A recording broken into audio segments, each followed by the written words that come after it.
Okay, the signal light sound indicator, the beeping when you turn your indicators on. Some people don't like that.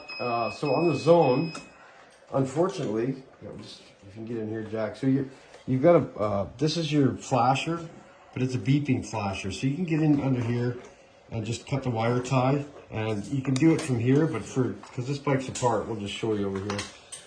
So you can get a non-beeping flasher and just unplug it and plug your new one in, or if you don't feel like doing that, you can just pop this back off of here and open this up. And this little thing, if you put a little piece of tape over there or a little bit of glue, so that's the speaker, so a little piece of tape over top of that, and then just put it back together. And that's it.